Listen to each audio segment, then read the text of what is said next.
This is the Annex, a sociology podcast. I'm Joseph Cohen from Queens College in the City University of New York.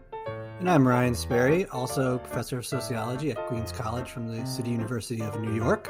Today we sit down with Hannah Wohl from the University of California, Santa Barbara. Hannah is the author of Bound by Creativity, How Contemporary Art is Created and Judged with the University of Chicago Press. We're going to talk about art worlds, the production of culture, and a whole lot more in the world of art. You're not going to want to miss this. Our interview was recorded on November 5th, 2021. We are here with Hannah Wohl from UC Santa Barbara. It's nice to meet you, Hannah. Welcome. Thank you so much for having me. And also in the co-hosting seat today, we got Ryan Sperry from here at Queens College. Great to see you again, Ryan. It's good to be here. Thanks. And today we have a very interesting topic. We're sitting down with Hannah Wohl, who's a sociologist of culture. Or maybe I won't pigeonhole you, Hannah. I'll let you introduce yourself for a second. But Hannah has written an excellent book on the creative process in the visual arts or sculpting. I'll let her describe it. But it was a terrific read and a very insightful book. And I'm really happy to have her on. So thank you very much for joining us, Hannah. It's really great to have you here. It's great to be here. So, first of all, a lot of our listeners are not connected to the social culture, don't know that corner of the discipline. So could you start off maybe by introducing us to you? Who are you? What's your background? Who are your big teachers and influences? And what are your specialties? Yeah, so as you've already said, my name is Hannah Wohl. I'm a professor of sociology at the University of California, Santa Barbara. And I did my PhD in sociology at Northwestern. So I was always growing up really interested in art, and the project sort of got started because I did my master's thesis on a very different visual art world, which was a sensual figure drawing class at an erotic arts club, which is okay, what is that thing? And so basically this was a place where they were erotic artists that were interested in sensual but not pornographic artwork. And so I was really interested in these boundaries of what was non-sexual, what was sexual, what was sensual, as well as how people were making aesthetic and moral judgments in this space. So that was my first sort of foray into the art world, which I got interested in and got into because I was taking an ethnography class where we had to follow a small group. And I decided to try to unite my hobby and my homework at the same time and kill two birds with one stone there. And then it turned into my master's. I got to the end of that and I was left with some open questions. So this was a world where people were not trying to be sort of avant-garde. They were trying to represent the figure. And so there wasn't the same uncertainty around aesthetic judgment as there was in the contemporary art world, which was something I was also acquainted with. And I was not really as much focused on the production process. I was more focused on how they made judgments after they made their work. So I really wanted to focus on the process of experimentation in a world where there was really not a consensus around aesthetic judgment, and ask, how do artists make aesthetic decisions in order to produce their work, right? Otherwise, they would just be paralyzed with this absence of consensus around what constitutes aesthetic judgment. So that was what brought me to the contemporary art world. And I'd say one of my major influences was my dissertation advisor, who was Gary Fine, and he's really a leading figure in the sociology of art. And he also does ethnography and specifically focused on ethnographies of small groups. So at the same time, he was writing this book on MFA programs for contemporary art. And so it was really wonderful to have that sort of synergy. Very nice pedigree to have. I got to tell you, I really enjoyed your book. There's great conceptual exposition and development, like I enjoyed it as a sociologist. But I also got to tell you, you're one heck of a storyteller. It's a great read. And, you're one of those sociologists who can really spin a good yarn. So I really enjoyed reading your book, and I definitely recommend it. Oh, thank you. Yeah, that was something, the writing process, I think, was a learning curve, because I was interested in writing as an undergrad and tried to have sort of a more literary voice, and then felt like through the process of grad school, that was sort of like pounded out of me in the process of like learning to write academic articles, which has like a really tight word count that doesn't leave a lot of room for literary flair. And then wrote this dissertation that then, I had to turn into a book and had to sort of revive all of that sort of knowledge and skills, and actually read a lot of fiction to try to get in that mindset of good writing, I guess. And yeah, I guess if there's grad students listening to this, one tip I have is to try to write your dissertation as a book instead of as a dissertation. So things I did was trying to write in that literary style as a dissertation, like not having a full lit review chapter, things like that I did extensive revising, basically like wrote the whole thing over anyway, but made that process not longer than it already had to be. Let's jump into the book. Why don't you start off by just giving us a summary of the book and the big findings that you got in the process? Yeah, so I ended up focusing on this idea of creative visions. And this wasn't something I went in knowing I was going to focus on, but I started interviewing artists and realizing they were talking about consistency in their body of work as something that was really important to them, and didn't pay that much attention to that insight until I started interviewing dealers and collectors about how they were choosing artists. And they started also talking about consistency as the mark of a mature artist, but also needing to see this variation. Gradually, I started coalescing around this idea of creative visions as something that was really a central orienting feature for aesthetic judgment in the art world. Like, this was something that really anchored aesthetic judgment in this world where there was like otherwise a lack of consensus around what was good art. And so this idea of creative visions was the way I define it is that a creative vision is a bundle of elements that are core and enduring in a body of work. And I focus on both formal elements like media and technique, as well as conceptual elements like ideas or themes. And I talk about how different people have different perceptions of creative vision. So signature styles might be a term we usually use to discuss that, which is often used pejoratively. I talk about this in terms of creative visions, where each artist has a creative vision, but also, to my surprise, actually, dealers and collectors were also talking about their own visions. And I grappled for a long time about whether that was the same thing. And of course, they're not going through the same process of production, but they're still in their minds assembling a body of work, whether it's a gallery program or a collection, that they view as having these consistencies, these sort of loose consistencies that hold them together and that represent their own aesthetic commitment. So in that way, like, they have their own creative visions. And when they were selecting artists' work, they were trying to find creative visions of artists that were relevant to their creative visions as dealers or collectors. So I look at how these creative visions evolve through the process of experimentation, and how artists repeat certain elements that they find as potentially relevant to their creative vision, but also new and exciting. And they repeat them to understand how these elements are going to react to different variables, like varying the thickness of leather as one example. And then as they do that, they develop a series, and they show these series in galleries. And these series involve consistencies that could be more narrow or more broad consistencies. And they recognize those consistencies as part of their creative vision. And when other people see the work, they're also communicating to them that these are core parts of their creative vision, and other people recognize them as well, as part of their creative vision. So through the process of experimentation, they repeat certain elements to understand how it works. So they're not just starting from scratch. They're sort of developing what I call creative competencies, and then recognizing those as core elements of their creative vision, which then sort of moves them to maintain these elements in future series and future works, while also introducing new elements so that the creative vision is not static.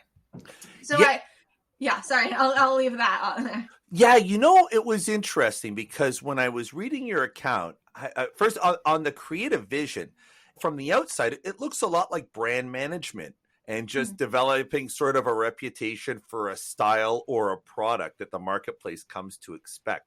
In terms of creative vision, am I understanding it right? It's a combination of consistent features that appear across one's creative activity, but it's also the brand or the general recognition or reputation of a a creator for delivering that type of product. Is that? Yeah. So it's, I think, similar. Like, I think there's certain ways that we think of a brand that are different. In the art world, brand is a very, very dirty I'm word. sure, yeah. So to tell someone to say someone's branded their work is basically calling them a sellout.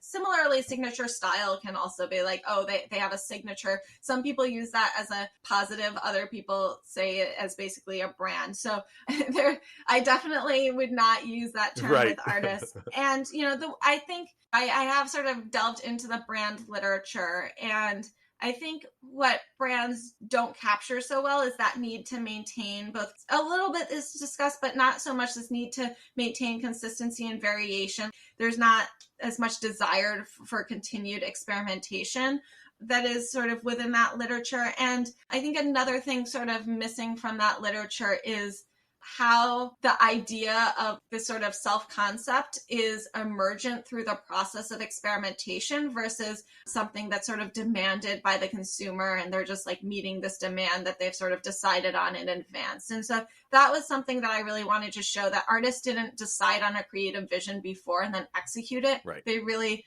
discovered it through the process of experimentation. However, it was interesting, this experimentation process. I mean, it looks a lot like A/B testing that you'd see on like a user interface development or something. And that's what I love. You took something where when you think of art, you think of somebody, some crazy person just thinking up a random idea from their crazy mind and bringing it to life. But you really offer a great production of culture perspective where we see people methodically refining products as they do any other product, managing the reputation as they do. So I'm sure like the parallels aren't precisely there, but boy, were there a lot of parallels and a really nice production of culture story in there. I think of it more as, you could say A/B testing, like that's definitely a corollary. As a social scientist, I guess I was thinking more of like, oh, this is from a science background, a simple experiment where you're maintaining some variables and varying others, and like you have your almost control. And that was really interesting to me because we don't think of artists as operating in that way. And in terms of the production of culture, right, perspective, what I wanted to bring together was to say, I think I wanted to bring materiality into the culture of production perspective and say, here are materials constrain and afford certain possibilities within the process of experimentation. And so, in the ways that materials react, the sort of variations that materials allow for, the unexpected things that happen with materials in the process all shape how artists come to think of their creative vision and how other people come to think of their creative vision. So I wanted to bring those two bodies of literature together. To come back to what you were saying before, how much of this creative process is related to conventions and styles?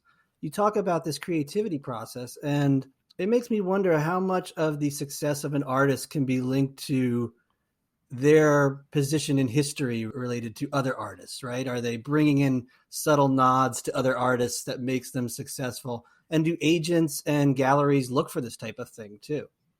Yeah, that's a really great question. And I think the evolution of art history is really important here, because the answer to this question is actually part of the reason why creative visions were so sort of prominent and sort of salient in this world. So over time, basically in the contemporary art world, because of how art history has evolved, we've had a declining emphasis on genre or movement and an increased emphasis on sort of the individual creative vision. And we can trace this to the start of modern art with Impressionism, where we started thinking about art as something that was about like evoking emotions and ideas versus just representation.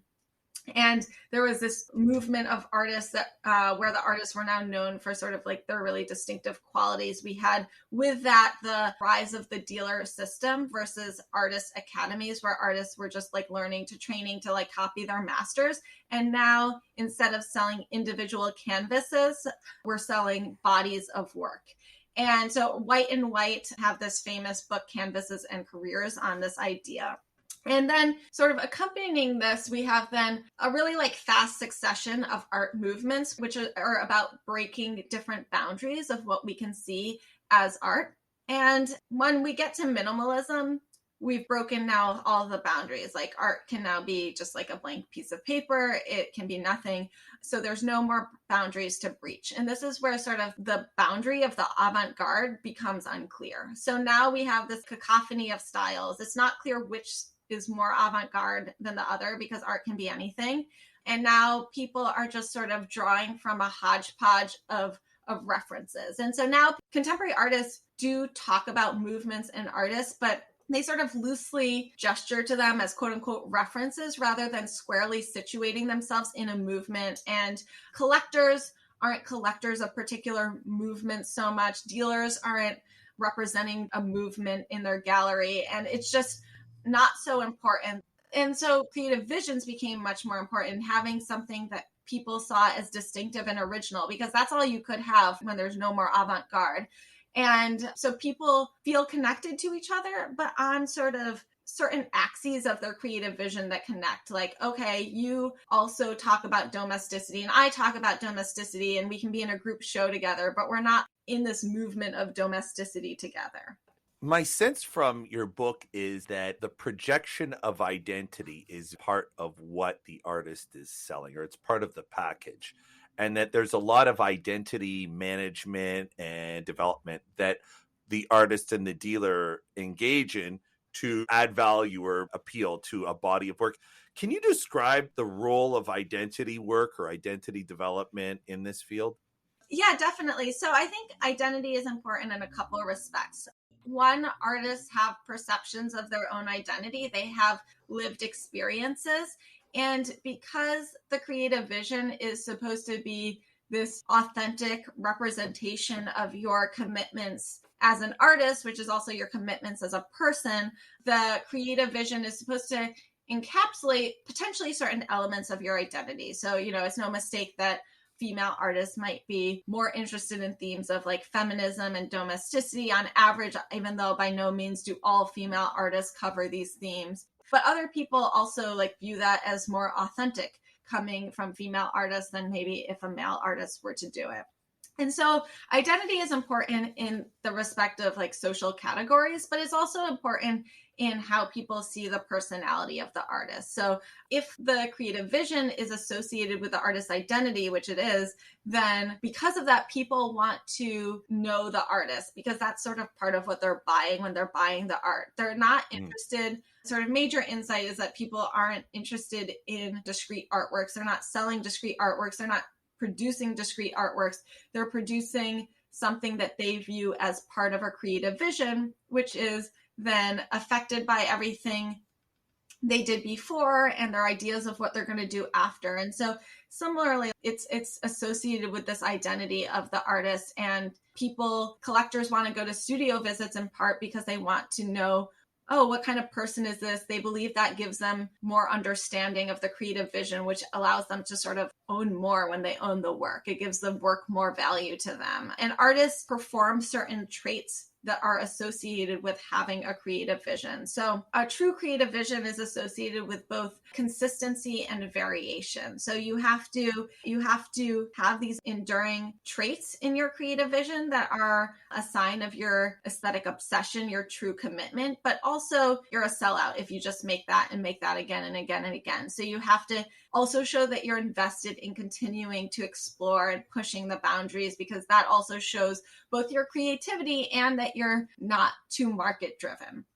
And so artists show this in their personalities as well. They'll act really eccentric in order to show that they're not a sellout and that they're the type of person who's like a creative genius. I think we've, for a really, really long time, associated eccentricity with creative genius. Yeah. They'll really portray to other people that they're obsessed with their ideas, that they've been exploring an idea for decades, that they can't get it out of their mind. And they'll also sort of show that they're economically disinterested. And so eccentricity is a major thing where people perform this in different ways, and not everyone has to perform the role of the eccentric, but definitely it's something that I think collectors delight in. It's something that dealers will emphasize. So I had one artist who was really good at portraying this role of the eccentric, which I think he sort of authentically bought into as part of his identity. But he was a professor who would try to get free expired food from bodegas. He would bike around in this bright green helmet. He would regularly sort of push the boundaries, offending people. There was a New Yorker article about how he forced his students to sleep in cold buildings and shower with hoses to prepare themselves for the life of the artist. And interestingly, like this article was sort of like horrifying to me as a professor, like that's really like an abusive relationship. The dealer sees this article in the New Yorker about how his artist is basically abusing his students, and he forwards this to his entire listserv of Yeah. just wanted to see that. How much of this is driven by like the logic of, I don't know, trying to titillate the high-end buyers, or like how much of this is just a big performance organized around an economic logic that's trying to appeal to the big money bags in this space? So I think I'll say two things. I am generally resistant to very top-down narratives of how this works. You know, I think as sociologists, we have this tendency to be like, oh, this is the collectors demanding this, and now artists are just doing whatever the collectors demand so that they can make money, and anything authentic is actually a sham. And I think it's more complicated than that, because yes, artists are interacting with dealers and collectors. They are experiencing what is in demand from them, but they are also communicating to these dealers and collectors. And the ways that they do that are also shaping how collectors and dealers are thinking. So for example, dealers are exposed to the creative process through going to artist studios, like really like talking to artists and understanding their process. And that shapes how they work. Like they understand that artists go through ebbs and flows in the creative process. They have really flexible exhibition schedules around this. They say you can't just like schedule the same artists all on the same schedule, because everyone has their really individual trajectory. And the artists are also circulating these same narratives of creativity to dealers and collectors. Dealers are training collectors about how to think. So I think it goes both top down and bottom up, where when a collector goes into an artist studio, yes, that's somewhat of a stage, but artists are also trying to teach them, this is my creative vision. This is what it means to have a creative vision. This is what artistic practice is. And through that exposure over time, collectors do become oriented in a way that's shaped by artists as well. So I'll say I think there's less of a top-down and more of like a interactional soup going on. And then the second thing I'll say is somewhat of tension with the first thing I'll say, that I do think there's important power dynamics here. Dealers or collectors really wanted to get to know artists personally, and artists felt really uncomfortable usually with these interactions because A, this was a really different social world for them, but B, they relied really heavily on these collectors. So like a collector might just like want to pop by a studio, but for an artist, that's a really stressful thing. That's like a sale can mean the difference between a successful year and an unsuccessful year. So these were really charged with power dynamics. And one thing that was really interesting to me was that there wasn't an equal awareness of these power dynamics. So collectors wanted artists to come to their parties. They wanted to get to know artists, in part to get them to know the creative vision, but also because it allowed them to sort of dabble in this like bohemian environment. And so, you know, they would have these catered, really expensive parties in their penthouses where they would invite artists that were several decades younger than them, who would show up in like jeans with a backpack, and they would get to like schmooze with them. And that was like fun and intellectual and like bohemian for them. And so they described their relationships with artists as fun and leisure. And artists, while they sometimes liked certain collectors that they got to know, they always described these relationships as first and foremost work. And collectors had very little understanding that this was something that artists were uncomfortable with, that artists were seeing this as a stressful part of their work. And only one collector I interviewed said that she tried to sort of hold back with artists because she understood the power dynamics and didn't want to make them uncomfortable. And this was by far the lowest status collector that I interviewed. Huh. That's fascinating. That's fascinating. There's probably a lot to be in a lot of spaces. The audience and the creator, it's a strange relationship where sometimes there's attachment on one side and not on the other. I mean, professors very much experience this in their work as well, right? With students. Rye, did you have something? Yeah, I was going to ask, so how much do you think this market is driven by that dynamic of the artist being able to convey a certain type of personality or certain type of background? Because if a lot of this is being bought by people that kind of gain status from hanging out with artists, maybe that's a bigger part of it than the art itself in some cases. Yeah, so I think, it's both. And I try to sort of walk this fine line as a sociologist where I try to analyze how like power and status matters without saying it's the only thing happening here. Because I think that's really easy to do because that's the thing that's sort of sometimes the thing you can most identify as this hard thing. And so, yeah, status is absolutely important in this world. These social networks, extremely important. These social networks start in MFA programs, which are extremely expensive. And therefore, there's like a lot of class issues there of who can access these programs. But that's where artists gain their professional network and start to gain sort of also a conception of what their creative vision is about.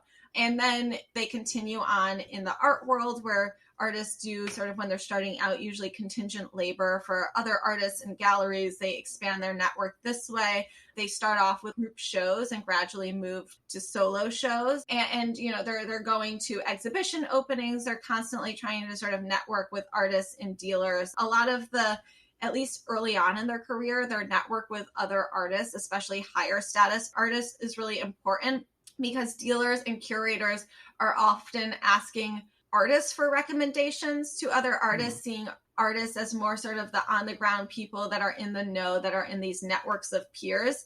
So they sort of see them as having a specialized access to sort of up and coming artists that are not yet visible to them. So status is really important that way. And then, this entire world, because there is this uncertainty around aesthetic judgment, the only way that people can be confident that their aesthetic judgment is right, that this really is quote unquote good art, is if they see that other people who they view as credible and legitimate have also evaluated it in this way. So you go to a museum, let's say, and you see something on a wall and you're like, I have no idea why this canvas with a stripe through it is priceless work. But, this curator who studied for decades says it is. So she knows more than I do. So I guess I believe it. So museums have status, galleries have status. There's a status hierarchy among galleries, and collectors have a status hierarchy among themselves. And that's all very important to protect. So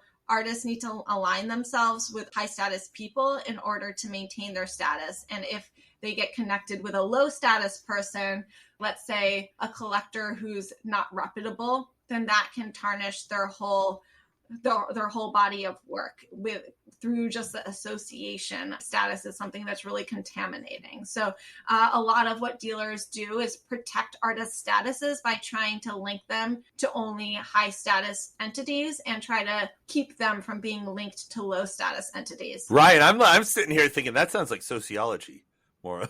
Yeah. Let me ask you this. What were the parallels that you saw between the art world and the world that we run in terms of writing and the academy? Yeah, I mean, I think there's a lot of parallels. So I'd say parallels in both the process of experimentation as well as in the way we try to circulate and communicate our body of work. So just like artists have individual artworks that they link together in like series and in this larger body of work, we have individual articles, presentations, books that are linked together in what we think of as our creative vision. So it's not just when we produce something, we don't just see it as like a one-off. We see it as part of this larger body of work, and it has to be coherent with that larger body of work while also not being repetitive of something that we've done before. So we're trying to manage the same issue of how do we keep over like a 40-year career. It's really hard to string together articles and books where each one is distinctive, but also people would see that and be like, oh yeah, that's something Hannah would do. If I just started doing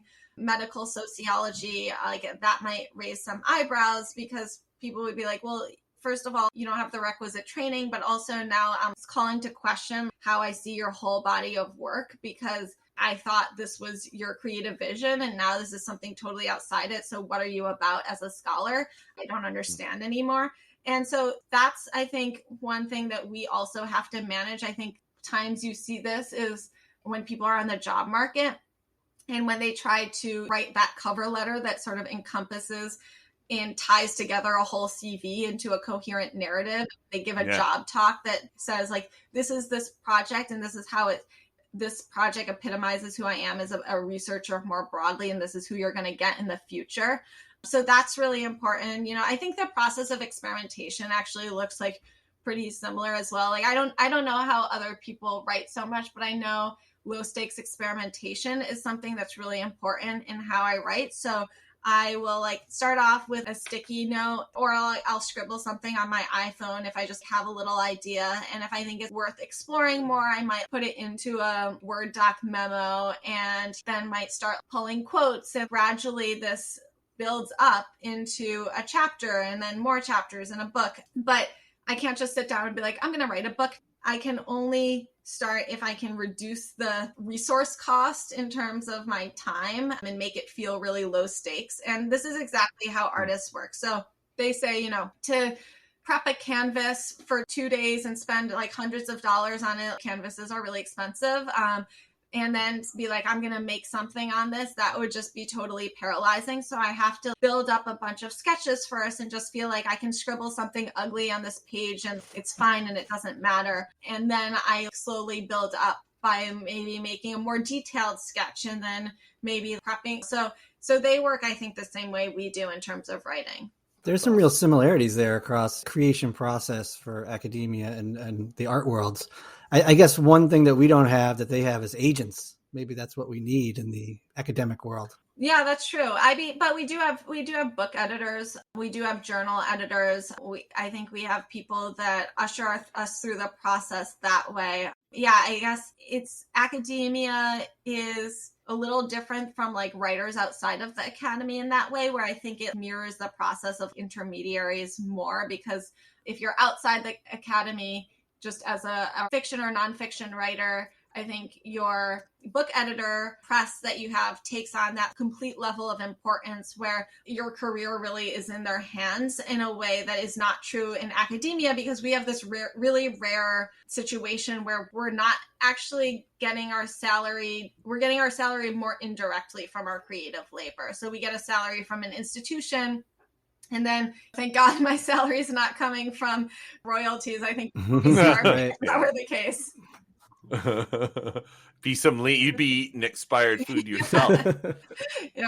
I enjoyed that dynamic of the artist dealer partnership. It was sort of like an orgs aspect of your art world's analysis. Can you just very briefly describe how that partnership works between the artist and the dealer? What do they do? How do they work together? Yeah, definitely. So they often describe it as a marriage, and not all marriages end successfully, or I guess many marriages end and then it's not successful. So they use that metaphor of a marriage a lot, and I think it's because the long-term nature of it and the intimacy of it. So these relationships are really non-contractual, which is something really interesting to me. You might you come to these sort of soft understandings with dealers. You don't have these hard contracts binding you for X number of years, but it's all sort of these handshake agreements, which are generally adhered to, because again, reputation is really important in the art world. So if you screwed over an artist, that's going to ruin everything for you. It's just not worth it. And so usually how it starts is the dealer will invite the artist to be in usually a group, 1 or 2 group shows. If that does well, they'll do 1 or 2 solo shows. And if that does well, then they'll offer representation. And then there's a really sort of delicate negotiation. I mean, dealers will say, like, we really believe in our artists. And buying into the creative vision is something that's really important for dealers to do in order to be seen as a good dealer by others. So their reputation is really based on, are they promoters and supporters of a creative vision? They also have to seem like they're just not in it just for the money, even though it's understood that they're more market-based than artists. But they have to, first and foremost, support artists' creative vision. So one really interesting moment of negotiation happens when dealers are deciding with artists what to exhibit. And that's where you can sometimes see clashes occur, because artists will sometimes be like, this is what I'm doing now. This is the next stage in my creative vision. Dealers have much more contact with collectors. So artists being invited to these parties and stuff, but dealers are the ones that are having these day-to-day market contact with collectors. And so dealers have a much better idea of what's going to sell. So they will know if an artist is making something that's not going to sell, either because it's just too far of a deviation from their creative vision, or they might view it as just an underdeveloped series or something that's hard to sell for other reasons. It's going to deteriorate quickly or something like that. And so they'll try to steer artists away from that, but they can't do it in too explicit of a way, because if they do, then they're intervening in the creative vision, and that's seen as inappropriate. So they can kind of say things like, you can do whatever you want. I'm not going to tell you what to make. I'm just going to tell you what I think will sell. And so they do that sort of delicate negotiation, but sometimes artists really push. And then push comes to shove, they usually, at least for one time, maybe not repeatedly, but one time, they will sometimes put up an exhibition that they don't expect to sell. And they do this because of their wider reputation and their long-term relationship with that artist, that they think it's important to protect that idea of having a creative vision, being a supporter of a creative vision. And you also see really delicate negotiations come in terms of how to install the exhibit, because this is where you see a space of like competing claims to expertise, really, where artists are part of the meaning of the artwork is communicated in how I arrange the exhibitions, both what I choose from the series and how I place them with respect to each other and how densely I place them really matters. And so they have that legitimate claim to over the exhibition space. But dealers are the ones who have to hang the exhibition space every 2 months with different work. And so they know what works in that space and how collectors are going to respond to the space. So a really common thing is artists just wanting to put too many pieces in the space, and dealers being like, no, it's too cluttered. This isn't going to look good. People aren't going to respond well to this. And so that's another really delicate negotiation over sort of control of the space. And that can often happen. Artists have really different feelings about this. Some artists don't care at all about how the space is hung. And they're like, once it leaves the studio, don't care. Others are much more controlling about this phase of it and say that this is a really essential part of communicating the meaning, and will do like these really like detailed mock-ups of the exhibition space that they'll send to dealers before. And I've seen dealers like standing in front of a mock-up, he thinks this is a done deal, but I'm really not happy with this. And now he's going to come in on Wednesday, and I'm going to try to have to delicately steer him this way without him knowing that I'm doing that. And that's going to take like my entire day. All right, we're running low on time, and I wanted to squeak 2 questions in. Yeah. So maybe just quickly. The first one is, after doing the study, what were the big insights that you walked away with? What were the big lessons that you personally learned about culture and art and those topics that had your personal understanding evolved as a sociologist? What were they? Yeah, so I think a couple things that I'll just say pretty quickly, and I think I've touched on some of these.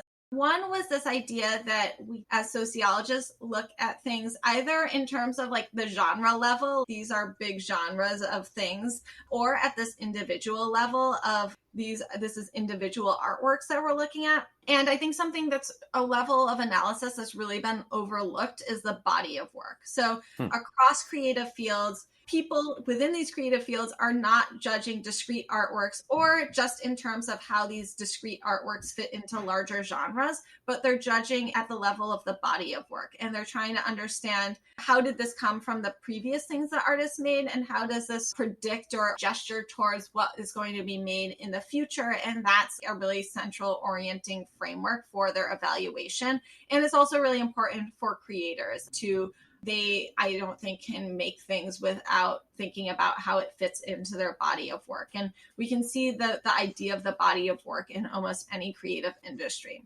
So that's like I think a really big empirical takeaway.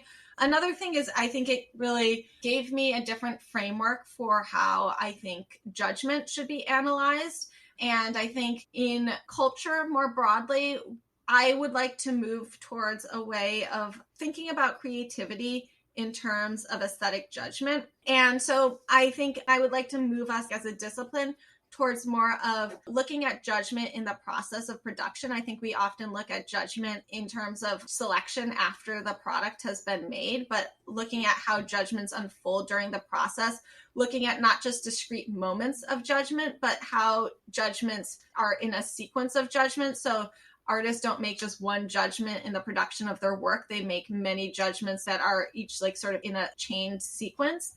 And then taking a relational approach and looking at how multiple people's judgments on the same objects are all simultaneously shaping each other. Awesome. One more question. Now you're on the other side of a huge ethnography in the art world. I'm sure somewhere out there's another doctoral student who's looking to jump into similar waters. What do you wish you knew before this study that you figured out after? On a personal, pragmatic level, as a young researcher entering this field, jumping into this type of research space, are there any tips that you'd give the younger you or someone who's in similar shoes? I don't know if I have any words of wisdom around this. I just think it's a kind of difficult thing I realized I needed to negotiate. My first ethnography of an erotic arts club was, this group meets at this time every week in this place. So it wasn't like I was capturing every single moment of that interaction, but I felt like I was at least in the right place in the right time. And then I moved to an ethnography of a massive market in a massive city in what was actually part of like a global field, or a globalized field. And that was extremely overwhelming to me, because I think I started feeling similarly to, I think, how many of the artists in my study feel when they're trying to network in the art world, like they're never in the right place in the right time, or even if you felt like you got something good, there was 50 other openings going on at the same time and you had to pick one of them, and did you pick the right one, and are you really capturing enough? And so that was something I sort of struggled with, because especially with people situated in the art world, everyone thinks they're very special. And so they're like, well, you need to capture this and this, and how, and also like the way art history is, people focus on individual artists and movements. So they're like, how can you capture a field? That's absurdity.